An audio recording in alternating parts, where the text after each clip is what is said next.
Egocentrism and Stages of Cognitive Development, Overcoming Procrastination Barriers. Full audio blog post article by Nisa Pasha, founder and owner of DebativeMentalHealth.com. Welcome.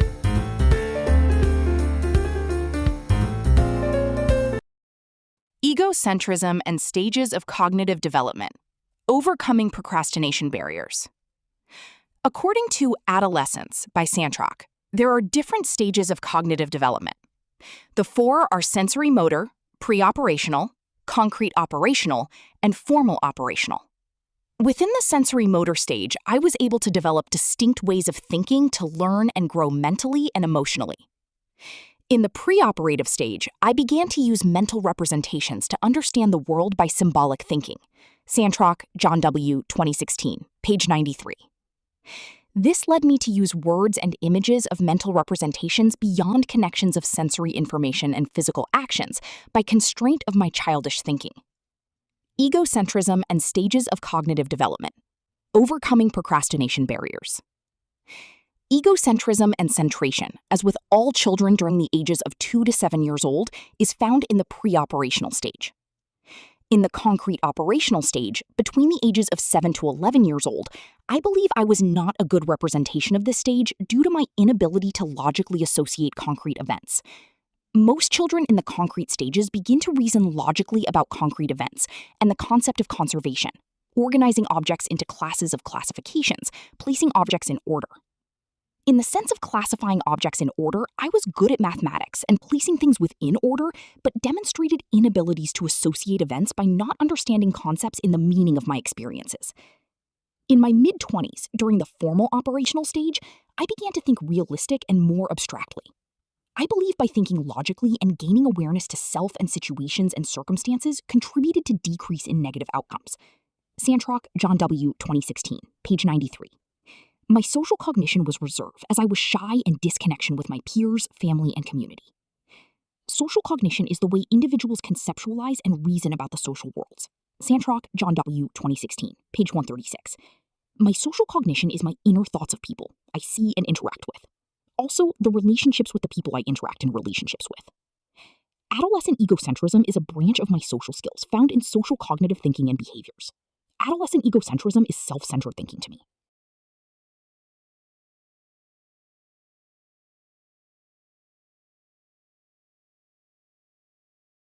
The heightened self-consciousness of adolescence that reflects the belief that others are as interested in them as they are in themselves, and in their sense of personal uniqueness and invulnerability. Santrock, John W., 2016, page 121 to 123. Cognitive development, I recall, was dark. I have a severe head injury in 2nd grade. The head injury resulted in loss of blood due to a blow to the forehead. I believe the injury affected my frontal lobe and cognitive processing. This area in the brain, when disturbed, affects decision-making, memory, attention, and social skills. After the injury, I start to experience early signs of mental illness. I often fixated on people's view of me, and my weight led me to feel people believed I was fat and overate all the time. Adolescence was a time of a lot of blaming and shame from negative perceptions of how others internalized my presence according to my own negative self-talk and outlooks towards myself. Moreover, it wasn't until adulthood I gained cognitive control and balanced signs for mental illness.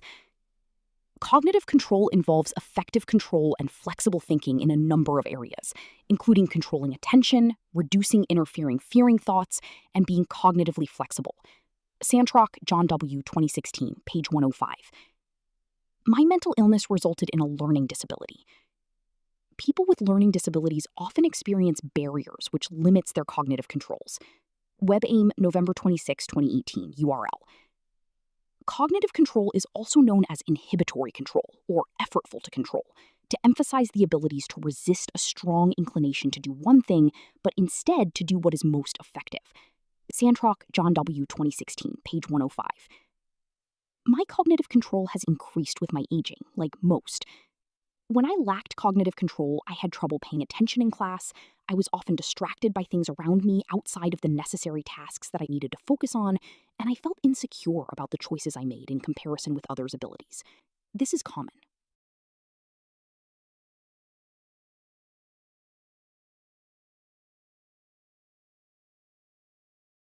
The stress and mental instability related to the event from injury led to PTSD. The feelings of blame, which carried over from childhood, was cognitively damaging. As I began to gain control and stability by searching within myself for acceptance and awareness to childhood trauma and lack of self-worth at the age of 26 years old, I then woke up from the grave. I determined I would no longer blame and be overshadowed by tormenting thoughts of my troubled past experience and negative views of myself and others. In the book Emerging Adulthood by Jeffrey Arnett, describes 5 key features that characterizes emerging adulthood. I identify with all key concepts of becoming an adult. Like most young adults experiencing the shift, I redirected myself and drive to welcome my inner self into my life by casting out concerns of childish circumstances to drive my inner ambitions. The emerging adulthood key feature I identify with the most is the age of possibilities, a time when individuals have an opportunity to transform their lives. This key feature is one of 5. The other key features are identity exploration, self-focused, feeling in between. The age of possibility describes 2 ways in which emerging adults enter into endless possibilities. The first way is being optimistic about their future, and 2, those who experience difficult times while growing up and present an opportunity to reorientate their lives in a more positive direction. Santrock, John W. 2016, pp. 18-19, and Arnett, Jeffrey J. 2014, pp. 9-16. I identify with the age of possibilities as my key feature in emerging adulthood because my experiences in life are touching stories of resiliency. As mentioned, I had a serious head injury that was very traumatic. I went through several different situations and circumstances that were challenging, which led me to be depressed and socially disturbed. After self-realization was gained, I overcame obstacles and had a spiritual awakening, which motivated me to see my life's challenges as preparation for something bigger.